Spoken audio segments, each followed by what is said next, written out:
வணக்கம். இன்னைக்கு நம்ம பார்க்க போகிற சமையல் அருமையான பீட்ரூட் புதினா ஜூஸ் எப்படி செய்யலாங்கிறத பார்க்கலாம். ரொம்ப ஆரோக்கியமாக இருக்கும். குழந்தைகளுக்கெல்லாம் இந்த மாதிரி செஞ்சு கொடுங்க, ரொம்ப விரும்பி சாப்பிடுவாங்க. நல்ல ஹீமோகுளோபின் அளவு வந்து நல்லா அதிகமாக, ஒரு வாரம் சாப்பிட்டாலே ஹீமோகுளோபின் வந்து நல்லா ஏறிடும். ஸோ வாங்க இந்த ஹெல்த்தியான ஜூஸை எப்படி செய்யலாங்கிறத பார்க்கலாம்.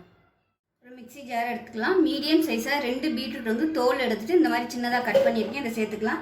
ஃபஸ்ட்டு இதை வந்து நம்ம மிக்சியில் போட்டுட்டு துருவி எடுத்துகிட்டு வந்துக்கலாம்.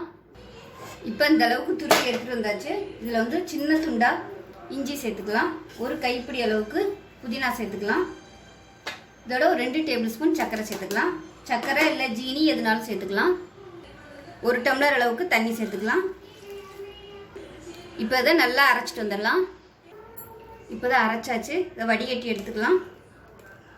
இப்போ நல்லா வடிகட்டியாச்சு.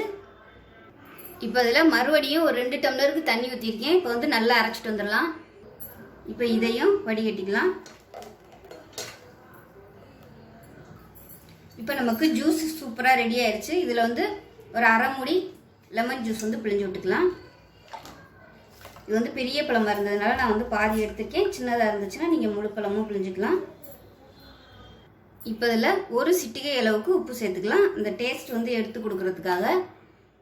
இதை வந்து நல்லா கலந்து விட்டுடலாம். பாருங்கள் எவ்வளோ சூப்பராக இருக்குன்னு, நல்ல வாசனையாக இருக்கும். இஞ்சி புதினாலாம் சேர்த்துருக்கிறதுனால அரைக்கும் போதே அவ்வளோ வாசனையாக இருக்கும். உடம்புக்கு வந்து ரொம்ப நல்லது. புதினா லெமனும் சர்க்கரையும் சேர்த்துருக்கிறதுனால நல்ல ஒரு சர்பத் குடிச்ச மாதிரி நமக்கு ஒரு ஃபீலிங் வரும். சின்ன பிள்ளைகளுக்குலாம் கூட நீங்கள் இது மாதிரி கொடுக்கலாம், நல்லா சாப்பிடுவாங்க. ஸோ இதில் சேர்த்துக்க எல்லா பொருட்களுமே ரொம்ப ஆரோக்கியமானது, உடம்புக்கு ரொம்ப நல்லது. பீட்ரூட் வடிகட்டின அந்த சக்கையை வந்து வேஸ்ட் பண்ண வேணாம். இதை வந்து வெயிலில் நல்லா காய வச்சு மிக்சியில் போட்டு நல்லா பொடி பண்ணி சளிச்சு எடுத்து வச்சுக்கிட்டோம்னா நம்ம வந்து முல்தானி மட்டி இந்த மாதிரிலாம் ஃபேஸ் பேக் போடும்போது இதை கலந்து போட்டோம்னா முகம் நல்லா பிங்க் கலரில் நல்லா பளிச்சுன்னு இருக்கும்.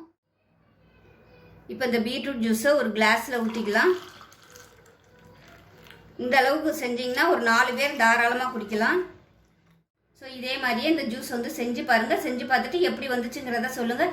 வீடியோ பிடிச்சிச்சுன்னா லைக் பண்ணுங்கள், கமெண்ட் பண்ணுங்கள், சேனலை சப்ஸ்கிரைப் பண்ணுங்கள், பக்கத்தில் உள்ள பெல் பட்டனையும் ப்ரெஸ் பண்ணுங்கள். நன்றி.